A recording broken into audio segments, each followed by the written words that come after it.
Today, I'm going to talk about revision. So, if you have already started doing revision, you would have faced certain problems. This is wrong, guys. This is not what you should be doing. You keep revising from the same content again and again. But students, trust me that there is so much out there who are themselves highly motivated individuals. Hello, dear students. Today, I'm going to talk about revision. And yes, revision is a very important part of our preparation.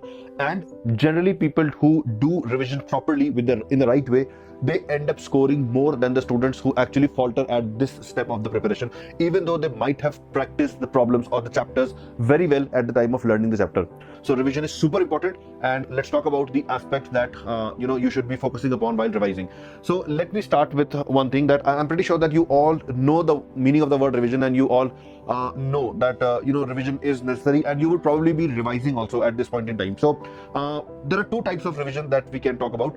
One revision is that which you do while your syllabus is still going on. So majority of your time is invested in attending the classes and then in completing the homework that was given in the classes, and then you try to steal some time out of your schedule and do revision of those topics which you have studied earlier. So that is one kind of revision, and this is done while your syllabus is still going on. All right, that is one type. I'm not going to talk about that right now. I'm going to talk about the revision that we do after our syllabus has been finished. All right, so for most of you students who are currently in 12th grade, your syllabus would be finished by now. It probably was done by the end of November, and these are the times when you are now revising what you have already learned. You are consolidating on your knowledge. All right, or if you are a dropper, your syllabus might still be going on. It will finish soon, and then you will have to revise whatever you have studied. So I'm talking about the revision that we do at the end of the syllabus, where we try to consolidate whatever we have learned. All right, so if you have already started doing revision, you would have faced certain problems. Okay, and what are those problems? Let me highlight those problems to you.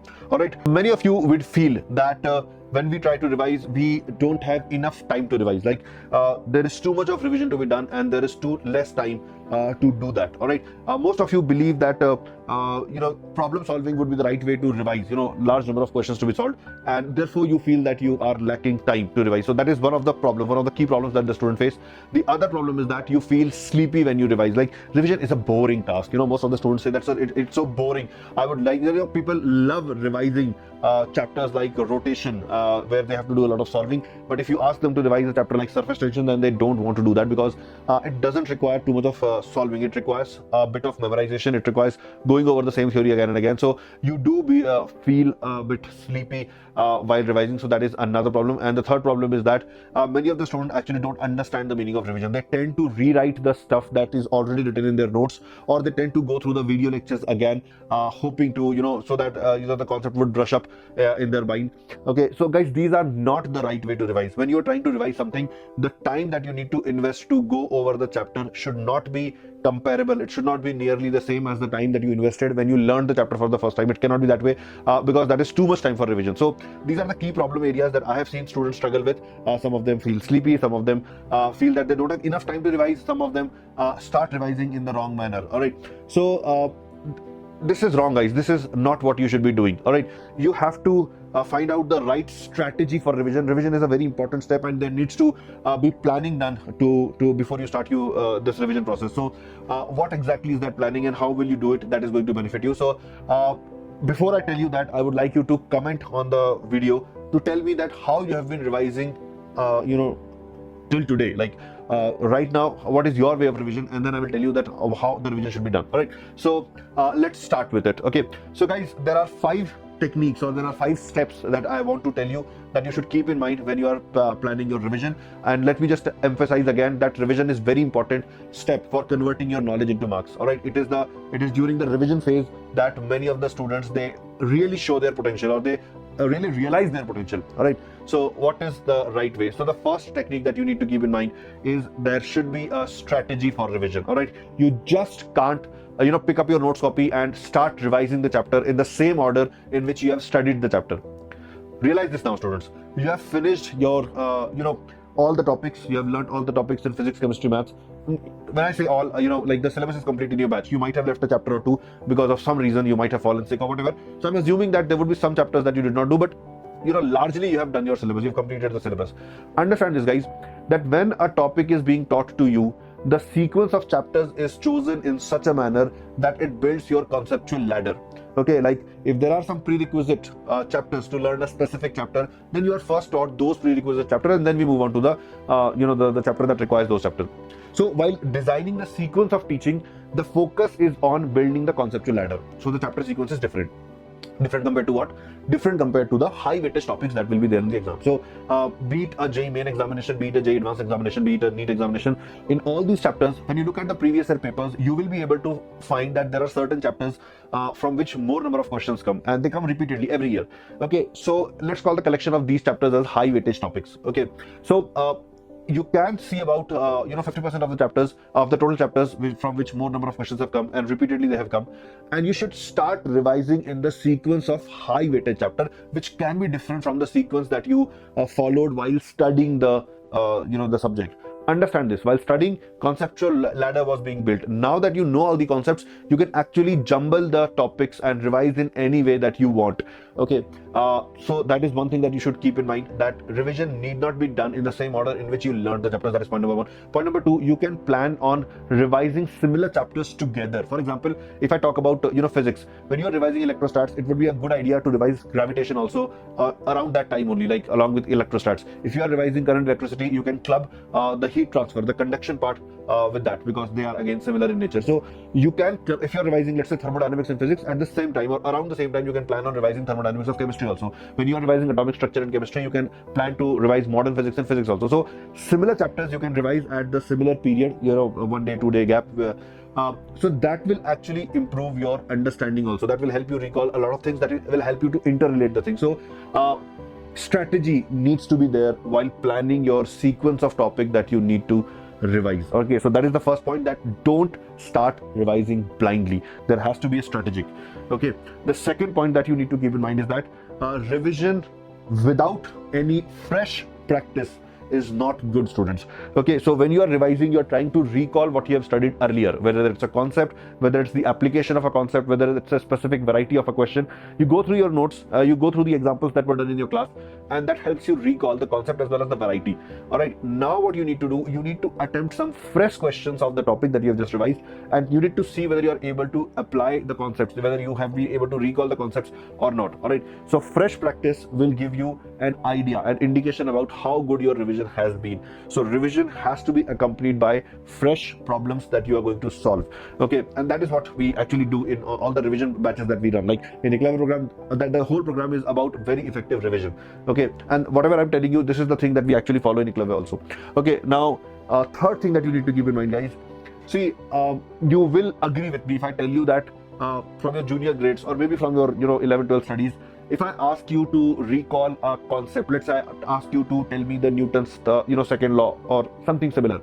Okay, if you have revised this topic or whatever I have asked you enough number of times from your notes copy, then when you try to recall that thing, you will also be able to recall a picture of your copy, of your notes copy, of your notes register, and you will also be able to visualize that on which part, on which paper, the left side of the paper, the right side of the open book, where this concept is written, and you will also be able to visualize whether it is written at the top half of the book or the bottom half of the book. So my point is that when you revise something good number of times, the same thing when you see again and again and again, then it leaves an impression in your memory, and you are able to actually visualize that thing, that helps you recall. Okay, so to enable this, what is essential is that you keep revising from the same content again and again. All right, what I have seen, like one mistake that I've seen the students do, they revise one chapter from one content, it can be any institute's content, and then they find some new content, maybe a new book, maybe content from a new institute, something that their friend was following, and they realize that, oh, my friend is getting good marks, maybe I should follow the same content. So there are students who keep switching on between the content that are available in the market. Don't do that, guys. Any content, just pick one and stick to that content, revise again and again from that content. That will help you more as compared to switching between different concepts, contents. Students believe that switching among different content will help them ensure that they have comprehensive exposure to everything that is out there in the market. But students, trust me that there is so much out there that you actually need not cover, you need not get exposed to everything, because that is vast. That is simply vast. JEE syllabus is itself vast. So even if you are able to cover everything from one source, that is good enough for you. Trying to cover everything, trying to encompass everything within our, knowledge thing, that will actually make the task intimidating, and it will always leave you with a sense of incompleteness. You will always feel that there is something else to be done that I have not done, and that will bring down your confidence. So stick to one content, stick to one institute's content, and just keep revising that content again and again. That will help you build your visual memory. Okay, so what are the points that I've told you till now? You need to strategize your revision. You need to be selective about the chapters that you want to revise. At least if not selective, you want to revise everything, that's okay. But the sequencing of the chapter needs to be done in a manner in which which follows the decreasing order of the weightage of the chapter in the exam. Okay, then you have to balance your revision with practice, and you have to use the same content for practice. Okay, next point, you have to plan your day also. You cannot just decide that tomorrow I will do this, tomorrow I will do that, and because that way you end up being very, very less productive. So before going to sleep, or I would suggest that you make a weekly schedule. You can divide your week into different slots. Okay, like this is the slot where I'm going to study, this is the slot where I'm going to eat, this is the slot where I have to go to school. So on Sundays or any days for that matter, you put the entire calendar in front of you. Okay, and then you fill the slots. Like there would be tasks that are essential that you cannot ignore. Fill them first, that on this day at this time I have to be here, so wherever you have to be, so fill those first. Then you will have the time left, and then you fill that what you are going to do in those slots. So build your revision slots and decide that how many hours daily you're going to revise. Okay, so that is another thing. And finally, the most important thing, you should know that how many revision cycles you need to cover. So student, once your syllabus is done, let me talk about the 12 graders right now. Once your syllabus is done in the month of November, one revision cycle you must complete in the month of December. All right, at least grade 11th revision should be done in the month of December. In the month of January, you can revise your grade 12th curriculum, as well as you can participate in the JEE main test series. Okay, so that is for 12 graders. So that would be one cycle of revision. Okay, your second cycle of revision will happen during the board exams, when you are revising the grade 12 content only for your board exams. So board exams are actually a good way to revise the theoretical part of any chapter, because in board exams there is not too much of application of the concept. Numericals, if they are there, they are very simple, but at least the board exams will enrich you theoretically. Like all the theory points that you need to remember, you will be able to recall them because you are preparing for board. So during your board exams, a half revision cycle happens because you only pay attention to grade 12. So as soon as boards are over, you can then again start with your grade 11 revision. You can finish one cycle, and then a third cycle needs to be finished before you write the JEE advanced examination. So a minimum 3 cycle is something that you should target before you write the JEE advanced examination. Minimum 1 cycle is what you should target before your JEE main examination. This is for grade 12 students. What about the droppers? So droppers also have two types of situation. There would be droppers who would be finishing their syllabus for the first time and towards the end of December, maybe towards the first or second week of January. So for those students, it would be actually difficult to do any one complete cycle of revision in the short time that you are getting. So what you can do, you can actually participate in the full syllabus test series, and you can revise only the high weightage topics. Okay, once you are done with your JEE mains, you don't have any commitments toward boards, you have no distractions. You can then devote the month of February and March to one additional cycle of revision, and then April and May to the third cycle of revision. So you guys also need to finish 3 cycles of revision. The difference between you and 12 graders would be that their first revision cycle would happen before JEE main.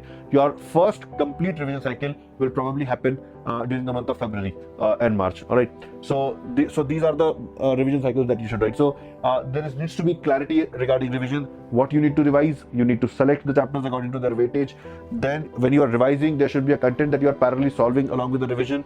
Choose one content to solve, and then set your daily targets of revision, and then keep in mind a number, how many times I have to revise. Every time you revise the same thing, your revision time will go down. So if you are revising a chapter for the first time, it takes about, let's say, 7 days, or if you are talking in terms of hours, let's say take about 7 to 8 hours. Next time when you are revising the same chapter, it will probably be revised. You will be able to revise it in about 3 to 4 hours. Third time you revise it, 1 to 2 hours. So that's how the revision time will go down as you revise more, as you undertake more and more cycles of revision. Okay, now what are the other factors to keep in mind? What are the smart tips? Okay, so guys, as I said, you have to keep a revision schedule. You can't just go in an unplanned manner, because that way you will be very, very less productive. Okay, then don't go on a marathon revision thing. Okay, don't go on that. It just leads to burnout. Like after a point, you believe that you are devoting time to revision, but actually what is happening is that whatever you are seeing or whatever you are reading, your brain is not registering that. So it's a waste of time. The situation is called a burnout.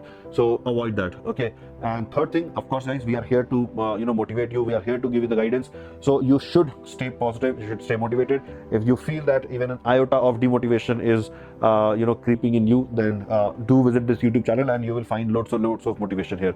All right, the Eklavya students, they interact with me directly in the Telegram group that we have created, and I believe that that group really helps them, not just because they interact with me, but because they interact with their peers also, who are themselves highly motivated individuals, and that always keeps their spirit high, and that is one of the significant factors that contribute in the performance of Eklavya students.